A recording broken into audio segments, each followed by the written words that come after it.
Welcome to Kannada Technology and Information. Please subscribe to more smartphone informations.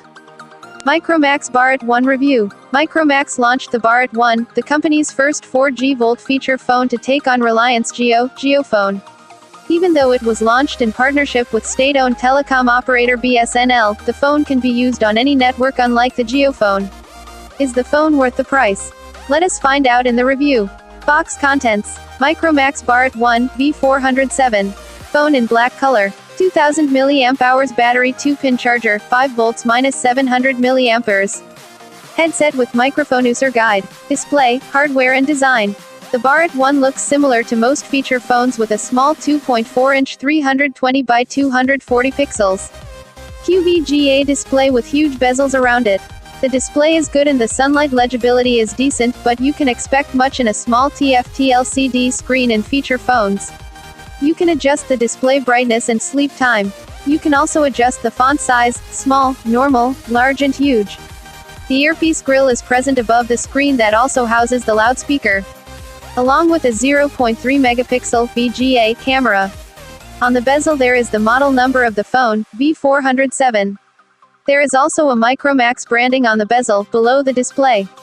The keyboard is also backlit that glows in blue color, but you can't adjust the backlight time. The phone has a plastic body, but the build quality is decent.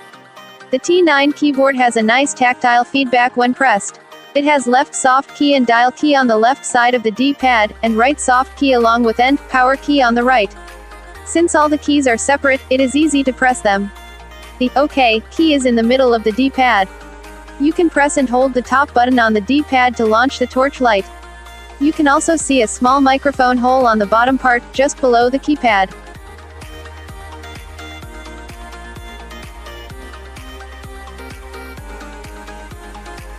On the top there is a torch light. On the bottom there is 3.5mm audio jack and a micro USB port for charging and data transfer. The phone has a 2-megapixel fixed focus camera without flash. The plastic back has a smooth finish, but the phone is not slippery. The phone measures 134 x 56.4 x 13.8 millimeters and weighs just 58 grams. The build quality is good for the price. Removing the back cover reveals a 2000 mAh battery. You need to remove the battery to insert SIM and micro SD. Both are micro SIM slots that support 4G, but only one SIM supports 4G at a time and other goes to 2G. The micro SD slot accepts cards up to 32 gigabytes. Camera. Since this is a feature phone, you can't expect anything from a 1.3 megapixel rear and 0.3 megapixel VGA fixed focus cameras. Most shots end up blurry. The phone even supports video recording up to 480p VGA, but the video quality is poor since the sensor is small.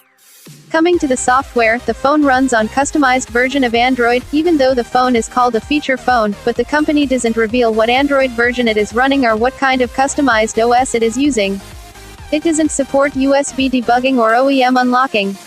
You can press the left soft key when you are in the home screen to go to quick settings that lets you toggle sound, torch, airplane mode, brightness, data, Wi-Fi and Bluetooth. You can also change the lock screen wallpaper, go to notifications, go to settings and manage apps.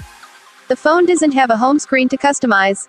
All the apps are present on a screen with large grid style and the time and date on the top grid. There are large icons for contacts, camera, phone and messages in the home screen.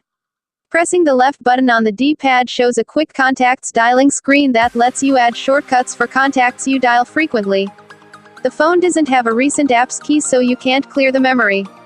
Out of 512 megabytes RAM, about 196 megabytes of RAM is free when the default apps are running in the background.